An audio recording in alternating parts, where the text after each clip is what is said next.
हमारा छत्तीसगढ़ में आपका बहुत बहुत स्वागत। सबसे पहले डालेंगे नजर आज की सुर्खियों पर।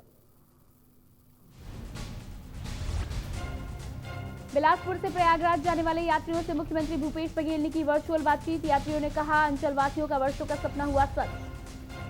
बस्तर प्राधिकरण के उपाध्यक्ष विक्रम मंडावी ने 6 करोड़ की लागत से निर्मित होने वाले विकास कार्यों का लिया भूमि पूजन। सड़क, संचार, पेयजल के होंगे कार्य। छत्तीसगढ़ राज्य पिछड़ा वर्ग आयोग के अध्यक्ष थानेश्वर साहू बैठक में हुए शामिल। डोंडी लहारा में आयोजित ओबीसी महासभा की बैठक आयोजित। सरकार द्वारा पेश किए गए बजट में औद्योगिक क्रांति की दिशा में एक और बड़ा कदम। बिलासपुर में लघु और कुटीर उद्योगों की बढ़ी संभावनाएं। मध्याह्न भोजन योजना के तहत घर घर मिलेगा बच्चों को सूखा राशन। शासकीय शालाओं में खाद्य सुरक्षा भत्ता के रूप में किया जा रहा है प्रदान। पिंगेश्वर में राज्य माघी पुन्ना मेला प्रारंभ होने के बाद से स्थानीय कलाकारों में नाराजगी। मंची अवसर न मिलने से रोष, तहसीलदार को सौंपा ज्ञापन। आप देख रहे हैं के न्यूज, खबरों का सारथी। खबरों की शुरुआत करते हैं। छत्तीसगढ़ जिला राजनांदगांव में राष्ट्रीय कैडेट कोर का संयुक्त वार्षिक प्रशिक्षण शिविर सोमवार से एकलव्य आदर्श आवासीय विद्यालय पैड़ी में शुरू हुआ। वही शिविर 3 मार्च तक चलेगा। बता दें, कमान अधिकारी लेफ्टिनेंट कर्नल आर.के. अग्रवाल के निर्देशन में 38 छत्तीसगढ़ बटालियन एनसीसी राजनांदगांव ने कैंप लगाया है। शिविर में 150 कैडेट शामिल हुए हैं। इसके साथ ही बटालियन के सूबेदार मुख्तार सिंह एवं अन्य अफसर प्रशिक्षण दे रहे हैं। शिविर में दिग्विजय कॉलेज, कमला देवी राठी कॉलेज, पंडित किशोरी लाल शुक्ला उद्यानिकी महाविद्यालय सहित अन्य कॉलेज के कैडेट हिस्सा ले रहे हैं।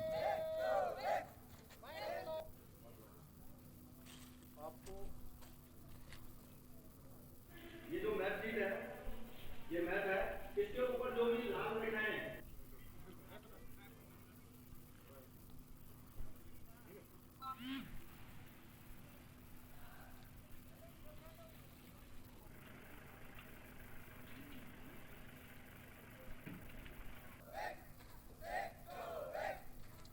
सर्टिफिकेट का पहला कैंप है, तो जाहिर सी बात है हम लोग एक्साइटेड थे और थोड़ा थोड़ा डर भी लगता था कि ऐसा पहले कभी कैंप वगैरह किए नहीं, वो भी एनसीसी का।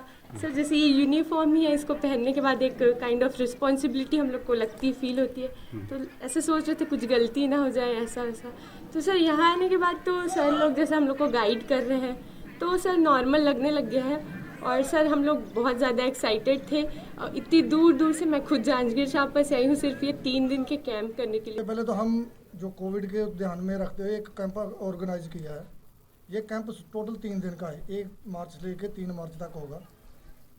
कोविड को ध्यान में रखते हुए हमने ये चीज़ें डिसाइड की है कि कोविड किसी को बच्चे को ना हो, और हमने जो दिन है वो कम किए हैं। दूसरी बात, यहाँ पे हम आपने देखा होगा गेट पर भी हमने वहाँ पे पूरा जो भी है कोविड के ध्यान में रखते हुए पूरी प्रिकॉशन का इस्तेमाल किया हुआ है। वहाँ पे हम उनका जो टेम्परेचर वगैरह चेक कर रहे हैं, मास्क उनको दिए जा रहे हैं, सैनिटाइजर किया जा रहा है। और आगे बढ़ेंगे बुलेटिन में। दुर्ग से एक बड़ी खबर हमारे बीच आ रही है। वार्डों की आरक्षण प्रक्रिया से मीडिया को रखा गया दूर। दुर्ग जिलाधीश डॉक्टर सर्वेश्वर नरेंद्र भूरे ने दिया आदेश। जनसंपर्क अधिकारी भी वीडियो फुटेज में असमर्थ। पार्षदों ने आरक्षण प्रक्रिया की पारदर्शिता पर लगाया प्रश्न चिन्ह। दुर्ग से ये बड़ी खबर आपको बता रहे हैं, जहां पर वार्डों की आरक्षण प्रक्रिया को मीडिया से दूर रखा गया है। दुर्ग जिलाधीश डॉक्टर सर्वेश्वर नरेंद्र भूरे ने यह आदेश दिया है। जनसंपर्क अधिकारी भी वीडियो फुटेज करवाने में असमर्थ रहे। पार्षदों ने आरक्षण प्रक्रिया की पारदर्शिता पर सवाल उठाए हैं। और दुर्ग में आरक्षण प्रक्रिया में मीडिया को एंट्री नहीं दी गई, मीडिया को उससे दूरी बनाए रखने को कहा गया। इसके अलावा जनसंपर्क अधिकारी भी वीडियो फुटेज दिलाने में असमर्थ नजर आए हैं। पार्षदों ने आरक्षण प्रक्रिया की पारदर्शिता पर सवाल उठाए हैं और ऐसे में ये सवाल होना लाजमी है, क्योंकि मीडिया को भी इससे दूर रखा गया है। आमतौर पर जब इस तरह की कोई भी आयोजन होता है तो मीडिया को बढ़ चढ़ कर उसकी जानकारी दी जाती है और साथ ही साथ पारदर्शिता बनाए रखने का पूरा प्रयास किया जाता है, लेकिन यहाँ पर वार्डों की आरक्षण प्रक्रिया से मीडिया को दूर रखा गया, मीडिया को दूरी बनाने को कहा गया। दुर्ग जिलाधीश डॉक्टर सर्वेश्वर नरेंद्र भूरे ने यह आदेश दिया था। जनसंपर्क अधिकारी भी वीडियो फुटेज करवाने में असमर्थ नजर आए। ऐसे में पारदर्शिता को लेकर ये सवाल उठना लाजमी है।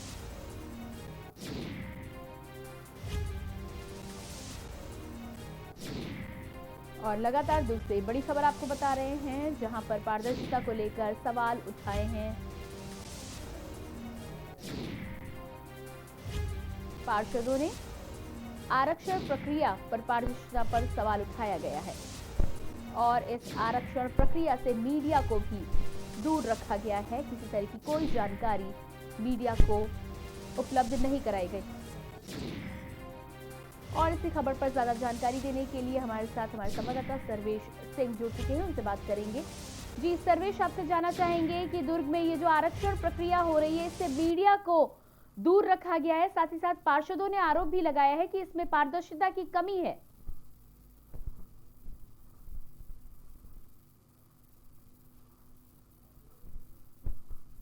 पालिका निगम भिलाई, जो कि छत्तीसगढ़ का सबसे बड़ा नगरीय निकायों में से एक निकाय माना जाता है।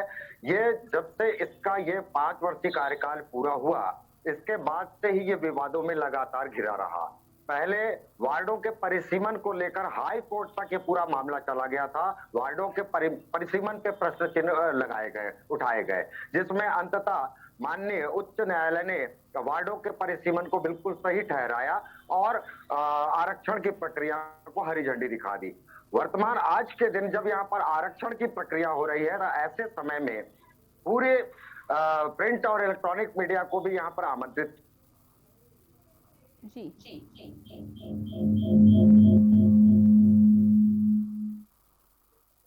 सर्वेश, आपसे जानना चाहेंगे, क्या कोई जानकारी आपको मिल पा रही है कि किस तरह से आरक्षण प्रक्रिया को आगे बढ़ाया जा रहा है? आरक्षण प्रक्रिया के दौरान,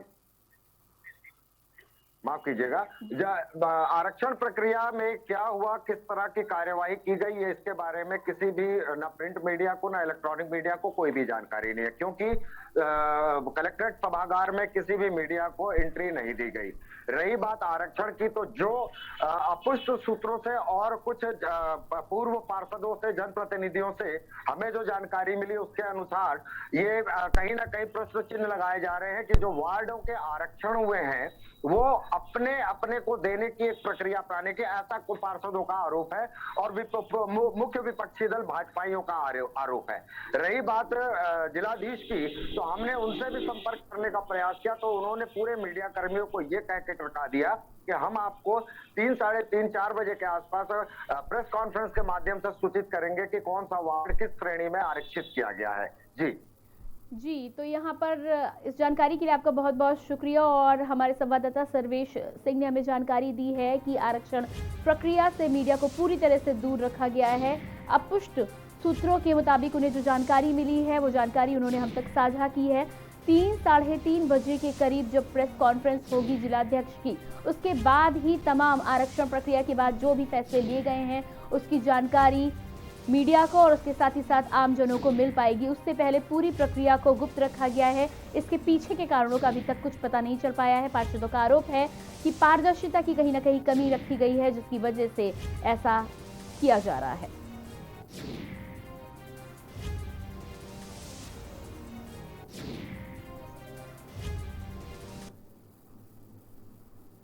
और अब रुक करते हैं अगली खबर का। सूरजपुर में अतिक्रमण हटाने के विरोध में तिलसिवा के ग्रामीणों ने राष्ट्रीय राजमार्ग में चक्का जाम कर दिया। इनकी मांग थी कि प्रशासन ने जिन आदिवासियों को बेदखल कर बुलडोजर चलवा दिया है, जिससे परिवार और उसके साथ जीव जंतु बेघर हो गए हैं, उन्हें न्याय दिया जाए। आपको बता दें कि तिलसिवा में करीब 1 महीने पहले राजस्व विभाग ने 2 परिवारों से शासकीय भूमि खाली करवाई थी।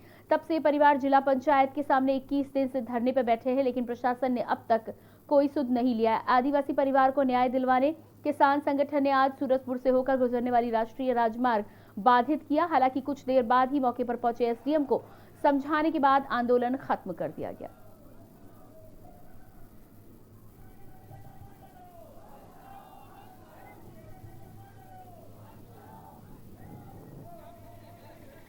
को लेके अपना विरोध प्रदर्शन किया था, उनको समझाइश दी गई है और उनकी मांगों को अभी उन्होंने ज्ञापन सौंपा नहीं है। उन्होंने कहा है मुझसे कि अभी मेरे कार्यालय आके अपनी जो बातें हैं वो रखेंगे और उनकी बातों को सुनकर और उस पर समुचित निर्णय लिया जाएगा। पहले तो मैं अपना परिचय देना चाहूँगा। मेरा नाम सूरज लाल रवि है। मैं सूरज मजदूर किसान जन कल्याण समिति का प्रांतीय अध्यक्ष हूँ। किसानों का, आदिवासी का जो चस्पा करके विधिवत नोटिस न देकर बिलासपुर में वार्ड क्रमांक 47 जो शहर के नगर निगम में शामिल हो गया है, लेकिन यहां के लोगों की किस्मत पक्की सड़क पर चलना मुश्किल होते दिखाई दे रहा है। यहां के लोग बरसात में कीचड़ भरे रास्तों से होकर गुजारा करते हैं, पर शहर के महापौर तथा यहां के पार्षद के चलते क्रमांक 47 में विकास की झलक पहली बार देखने को मिली है, जहां रोड का भूमि पूजन कर रोड में निर्माण प्रारंभ किया गया है। महापौर ने कहा कि वार्ड वासियों को शहर की सभी मूलभूत सुविधाएं उपलब्ध कराई जाएंगी। जल्द ही सड़क, नाली, सभी के घरों तक पानी की सुविधाएं भी दी जाएंगी। नगर निगम में शामिल सभी ग्रामीण क्षेत्र अब मूलभूत सुविधाओं से वंचित नहीं रहेंगे। आप आए तो हमको तो पूरी उम्मीद हो गई कि अब यहाँ रास्ता शुरू हो जा रहा है। आज वार्ड नंबर 47 पार्षद विमला यादव जी के वार्ड में रोड निर्माण के लिए 4 लाख की लागत की भूमि पूजन किया गया है, जिसमें सम्मानित दोनों पार्षद भाई साखन दरवे जी, लाला यादव जी उपस्थिति में आज भूमि पूजन किया गया है। यहाँ पर बहुत लंबे समय से मांग की जा रही थी। रोड, नाली, पानी का बोरिंग भी हो चुका है। पानी का विस्तार पाइप लगाना है, वो भी अति शीघ्र लग जाएगा। नेशनल हेल्थ अथॉरिटी तथा कॉमन सर्विस सेंटर के बीच 18 फरवरी 2021 को एमओयू पर हस्ताक्षर के बाद अब छत्तीसगढ़ सहित देश के 10 राज्यों में आयुष्मान कार्ड निःशुल्क बनाया जा सकेगा। भारत सरकार द्वारा जारी विज्ञप्ति में कहा गया है कि सुविधा 1 मार्च से प्रारंभ होगी। आयुष्मान भारत प्रधानमंत्री जन आरोग्य योजना के तहत इन राज्यों के हितग्राहियों को पीवीसी आयुष्मान कार्ड निःशुल्क दिए जाएंगे। कबीरधाम जिले के मुख्य चिकित्सा एवं स्वास्थ्य अधिकारी डॉक्टर शैलेंद्र कुमार मंडल ने बताया कि नेशनल हेल्थ अथॉरिटी तथा कॉमन सर्विस सेंटर में गवर्नेंस द्वारा आपसी सहमति के बाद हुए करार के बाद हितग्राहियों के लिए पीवीसी आयुष्मान कार्ड निःशुल्क बनाया जाएगा। पूर्व में आयुष्मान कार्ड बनवाने के लिए कॉमन सर्विस सेंटर पर 30 रुपए का शुल्क देना पड़ता था, जो अब निःशुल्क होगा।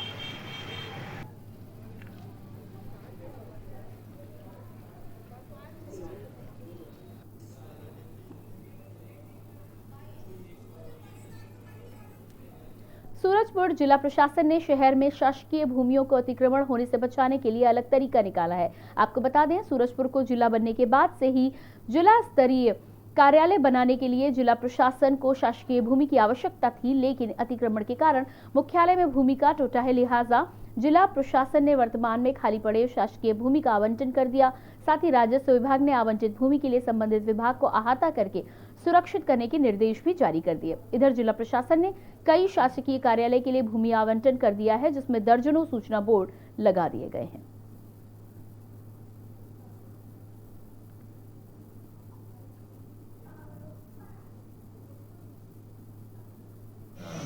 कलेक्टर महोदय के द्वारा और शासन के माध्यम से भी समय समय पर विभिन्न विभागों के लिए भूमि का आवंटन किया जाता है और अभी वर्तमान में सूरजपुर जिले में भी हुआ है। इस संबंध में कलेक्टर महोदय द्वारा सभी विभागीय अधिकारियों को निर्देशित किया गया है कि जिस प्रयोजन के लिए और जिस विभाग को भूमि आवंटित की गई है, सबसे पहला तो काम ये करें कि उस भूमि के ऊपर एक बोर्ड लगाएं, ताकि स्पष्ट रूप से सभी की जानकारी में हो, सभी के संज्ञान में रहे कि कोरिया जिला में विकासखंड मनेन्द्रगढ़ के तिलोखन पंचायत के सरपंच कुंवर सिंह द्वारा लगातार अवैध रेत खनन किया जा रहा है। के न्यूज ने जब इस पर बात करनी चाहिए, जानकारी मांगी, तो सरपंच ने अपना रौब झाड़ दिया। जहां छत्तीसगढ़ सरकार अवैध रेत खनन रोकने के लिए लगातार रेत खदानों का ठेका देकर रॉयल्टी राशि चुकाकर रेत उठाने पर जोर दे रही है, तो वहीं जनप्रतिनिधि रेत माफिया बने हुए हैं। केल्हारी क्षेत्र में अवैध रेत खनन जोरों पर चल रहा है। इस प्रशासन का आंख मूंद लेना मिलीभगत कर अवैध रेत खनन करवाने का इशारा कर रही है।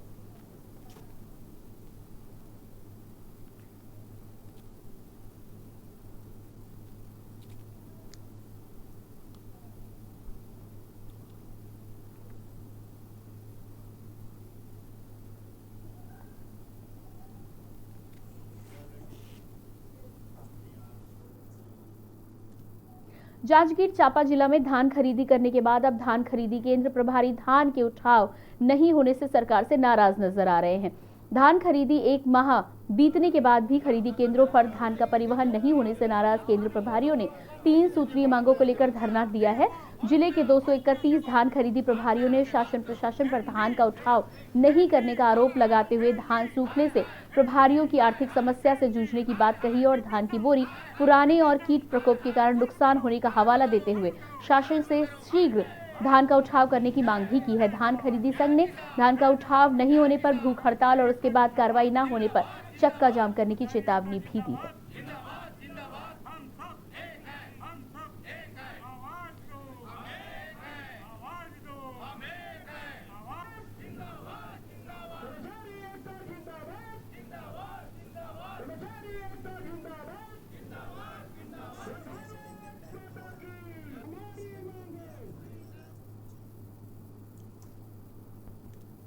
और इसके बाद आइए आपको सीधे लिए चलते हैं बंगाल, जहां पर उत्तर प्रदेश के सीएम योगी आदित्यनाथ आज पहुंचे हैं, जनसभा को संबोधित करेंगे। और ये आप सीधी तस्वीरें देख सकते हैं बंगाल से सीएम योगी आदित्यनाथ की, जो आज बंगाल दौरे पर हैं। साथ ही साथ वहां एक विशाल जनसभा को संबोधित भी करेंगे। आपको बता दें, बंगाल में इस समय चुनावी माहौल है और ऐसे में हर पार्टी अपनी जोर आजमाइश कर रही है कि जनता के सामने अधिक से अधिक पहुंचकर अपनी नीतियों के बारे में जनता को जानकारी दी जा सके। ऐसे में सीएम योगी आदित्यनाथ भाजपा का झंडा बुलंद करने के लिए आज बंगाल की धरती पर पहुंचे हैं और वहां एक विशाल जनसभा को संबोधित करने वाले हैं।